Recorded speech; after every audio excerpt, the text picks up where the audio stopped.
କଲାଞ୍ଚ ଗଛର କଟିଂରୁ ଗ୍ରୋ କରିବା ମାସ ହେଉଛି ଆମର ଅକ୍ଟୋବରରୁ ନଭେମ୍ବର। ତ ସେଥିପାଇଁକା ଡେରି ନ କରିକି ଆପଣ ଏଇ ମାସରୁ ଆରମ୍ଭ କରିଦିଅନ୍ତୁ ତାର ଡାଳ ଲଗେଇବା, ନହେଲେ ଏମିତିକା ଛୋଟ ଛୋଟ ପତ୍ର ଲଗେଇବା।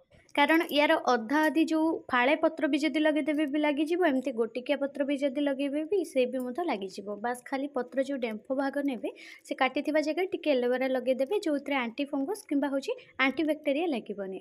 ତାପରେ ପତ୍ରଟା ଆପଣ ଟିକେ ଉପରେଇକି ଲଗେଇବେ, ଆଉ ମାଟିଟା ଏମିତି ବାଛିବେ ଯେମିତିକା କୌଣସି ଗଛ ମୂଳରେ ବି ପୋତିଦେବେ, କିନ୍ତୁ ମାଟିଟା ଟିକେ ଟାଇଟ୍ ରହୁଥିବା ଦରକାର, ଯେମିତିକା ପୁରାପୁରି ଭଲସେ ପତ୍ରଟା ସେମିତି ରହିଥିବ ଟାଇଟ୍ ହେଇକିରି ଭିଡ଼ି ଧରିଲା ଭଳିଆ। ମାଟି ବିଷୟରେ ଏମିତି କ'ଣ ପାଇଁ କହିଲେ ଆପଣ ପ୍ରାୟ ଜାଣି ସାରିବେଣି, ଯେମିତିକି ଆମର ବାଲିଆ ମାଟି। ବାଲିଆ ମାଟିରେ ଟିକେ ହେଉଛି କ'ଣ କହିଲେ ଟାଇଟ୍ ଆସେ, ଭିଡ଼ି ଧରେ ଚେରକୁ।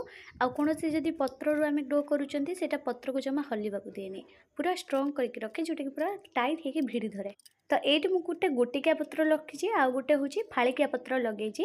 ତ ଏଇଟା କେତେ ଦିନ ଭିତରେ ଚେରର ଗ୍ରୋଥ୍ ହେଉଛି, ତ ଆପଣଙ୍କ ସହିତ ଗୋଟେ ଭିଡ଼ିଓ ନିଶ୍ଚିତ ଭାବରେ ସେୟାର କରିବି।